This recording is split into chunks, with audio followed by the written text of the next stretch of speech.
They say America is the Michael Jordan of countries, but lately it feels like we're in that weird phase where he's playing minor league baseball for the White Sox.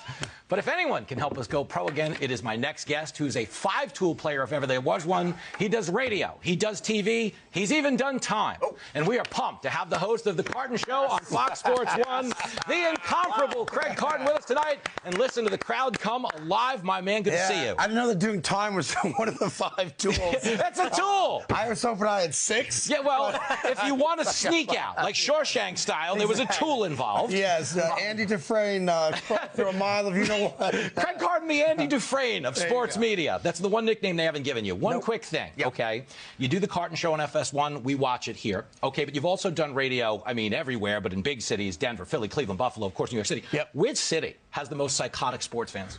New York still. Do you think so? We're the best at everything, the most psychotic. You want this. You want this distinction. You want this distinction. My career started in Buffalo. I went to Cleveland. I was in Philly. There were lunatics in Philly, too. Yeah. I did national stuff. But born and raised, started in New York City, the Bronx, New Rochelle. There's nothing like the passion, the energy of the New York fan. However, there's one caveat to that. Give it to me. When it's negative, we're at our best. Yeah.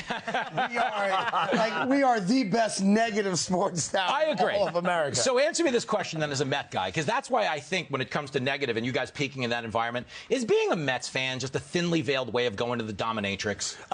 It's not thinly veiled at all. It's not thinly veiled. By the way, being a Jets fan, a Mets fan, a Knicks fan, or being a fan of most teams not named the Yankees and the Giants, and that's what it's like. But I made a decision back in 2009 as a kid who grew up in New York and was a New York Mets fan for a long time and held on to 1986 like, the first woman I ever kissed, right? And I think of it fondly like it was the greatest moment of my life. In 2009, the New York Yankees were playing the Philadelphia Phillies in the World Series. Sorry, I hate everything about Philadelphia except for the family I married into, okay?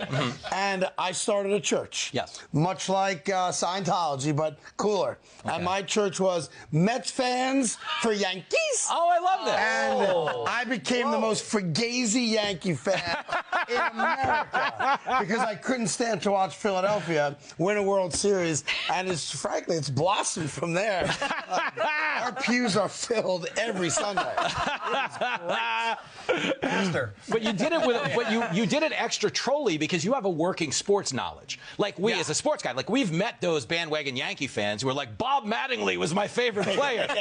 Him and Gabe Ruth, those guys were the best. Yeah. You do also host a gambling show, and you have commendably covered and been forthright with your transgressions with gambling. Yeah. Having been convicted in the court of law, I know you don't know this in the sports world, but Donald Trump got found guilty in court this week. I heard that a couple days ago. Yeah, a couple days ago. A lot of people, no one's really talking about it, but it's kind of been a topic over here a little bit. What is it like to be in a courtroom and have that hammer dropped? It is not even close. The worst feeling of all time. I went throughout the entire trial. I waited for a jury of my peers to come back, and I kept my fingers crossed, hoping for not guilty. But, when the gavel comes down and that jury forward person says the one word that you don't want to hear, look, it's life-changing and not in a good way. And then you have to make a decision. Now, he's obviously different. He's probably not going to prison, and he is a former president and maybe the future president of our country. So there's no similarities between what I went through and now what he's going to go through. The only thing similar is being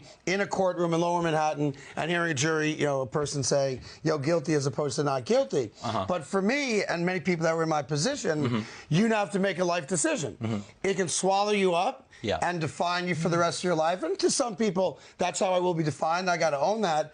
Or you can kind of pull yourself up by your bootstraps and make a decision to be a better person, to live a better life, to make amends for the mistakes you made, and to hope that one day, 20, 30, 40 years from now, when they write the epitaph of your life, it's not the lead. Yeah. And only I can control that. I think it's amazing. I want to go to your church. You're actually a thank you.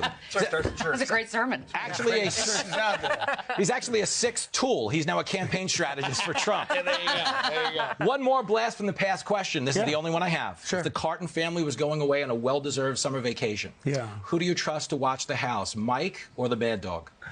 Wow. That's a loaded question. Yes, it is. That is a loaded yes, it is, question. Cardi. You handled everything else. I've got to give you an honest answer. Okay. Now, Mike Francesa, despise each other with the passion of 1,000 suns. He's an awful, awful human being. But I would pick him over Russo. Is that true? Because if Russo were watching my kids, I've seen what he does with his kids. And I will leave it at that. I would come home to every door open, every window open, the refrigerator open, and no sign of the people I love. If Mike were watching my kids, it would be militant. They'd be in that bed by 6 o'clock. There wouldn't be much food left for them to eat, of course. And they'd be alive. So I would pick Mike. Wow. Francesa for the win. Craig Carton, amazing. We will always have this. Thank you, brother. Yes, we will. Amazing, my Yes, man. There he goes, the great Craig Carton. All right, panel, marinate your loins because it is game night and we are playing Steakhouse or Gay Bar. Stay right here.